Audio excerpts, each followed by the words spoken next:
Είναι μια πολεμική τέχνη η οποία καλλιεργήθηκε έντονα στα κράτη της Άπου Ανατολής. Ο πρώτος σοβαρός δάσκαλος και μεγάλος δάσκαλος που ασχολήθηκε με αυτή την τέχνη ήταν ο Γκιτσίν Φουνακόση, ο οποίος δίδασκε στα νησιά Οκινάουα για πολλά χρόνια.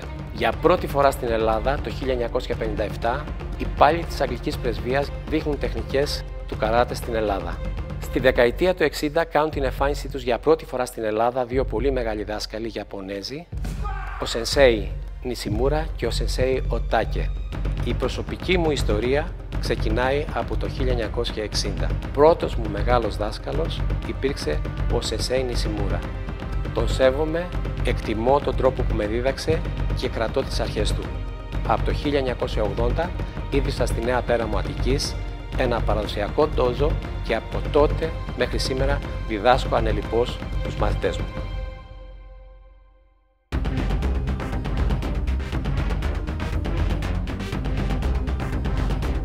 Το καράτε χωρίζεται σε δύο μέρη.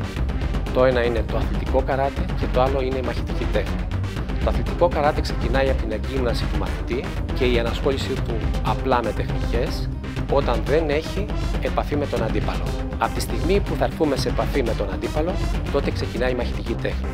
Αυτοί που ασχολούνται με τις πολεμικές τέχνες δύο πράγματα κερδίζουν. Την ισορροπία του πνεύματος και του σώματος.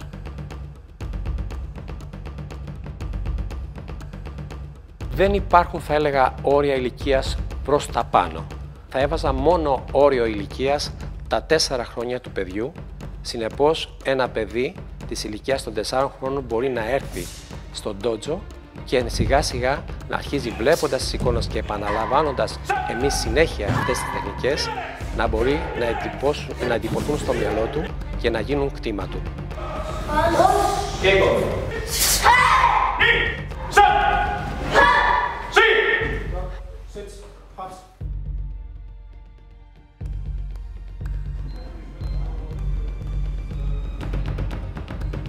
Η πολυχρωμία στις ζώνες έχει να κάνει με τον διαχωρισμό μεταξύ του αρχάριου μαθητή και του έμπειρου μαθητή.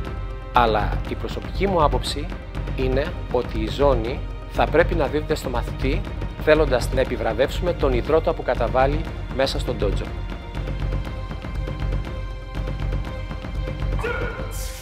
Εκείνο που έχει να κάνει ο μαθητής είναι να επιλέξει το σωστό δάσκαλο, ο οποίος θα μπορέσει να του μεταδώσει τις πραγματικές αξίες αυτής της τέχνης.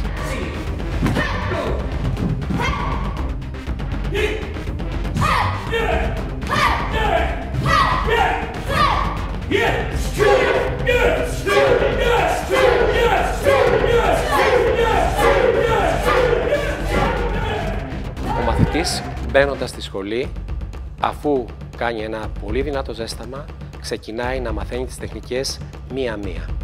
Πρώτα μαθαίνει το πώς να στέκεται στα πόδια του σωστά. Σιγά σιγά αυτές τις τάσεις του σώματος τις εμπλουτίζουμε με αμυντικές διατάξεις του σώματος.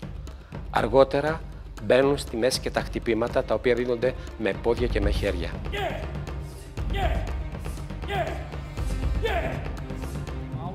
Κατά την άποψή μου, όλες οι πολεμικές τέχνες έχουν κάτι να δώσουν. Δεν νομίζω ότι υπάρχει μια πολεμική τέχνη που διδάσκεται σωστά να μην έχει να δώσει κάτι στο παιδί.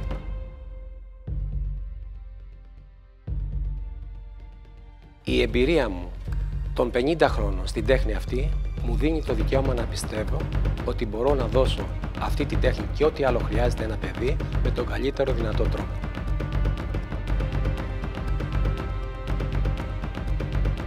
Στο σύστημα που κάνω, το παραδοσιακό Ιαπωνέζικο καράτε, το καράτε ντο, που σημαίνει τρόπο ζωής, υπάρχουν όλες οι θέσεις εκείνες των ζώων, είτε είναι επιθετικές είτε αμυντικές.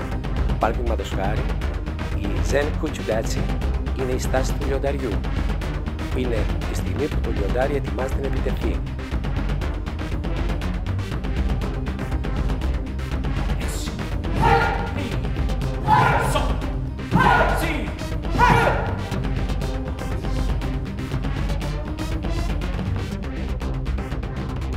Εκείνο που μαθαίνει ο μαχητής στις πολεμικές τέχνες είναι να μηδενίζει το κενό μεταξύ της σκέψης και της εκτέλεσης.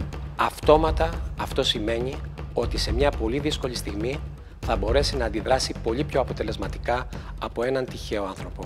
Έτσι αυτό του δίνει το δικαίωμα σε μια δύσκολη στιγμή να προστατεύσει πολύ καλά τον εαυτό του και οποιονδήποτε άλλον είναι δίπλα του.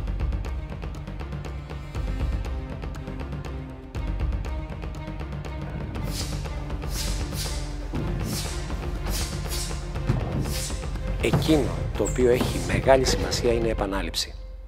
Οι Ιαπωνέζοι έχουν την εξής ρίση: 10.000 φορές να μάθει το χέρι να πηγαίνει στη σωστή θέση.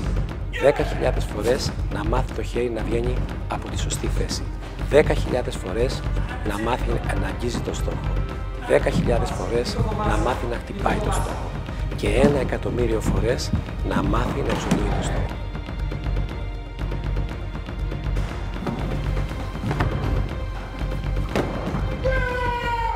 Δεν υπάρχει ξέρω λίγο ή ξέρω πολύ. Το καράτε έχει μια εξέλιξη. Ξεκινάς από κάπου, έχει αρχή, δεν έχει τέλος.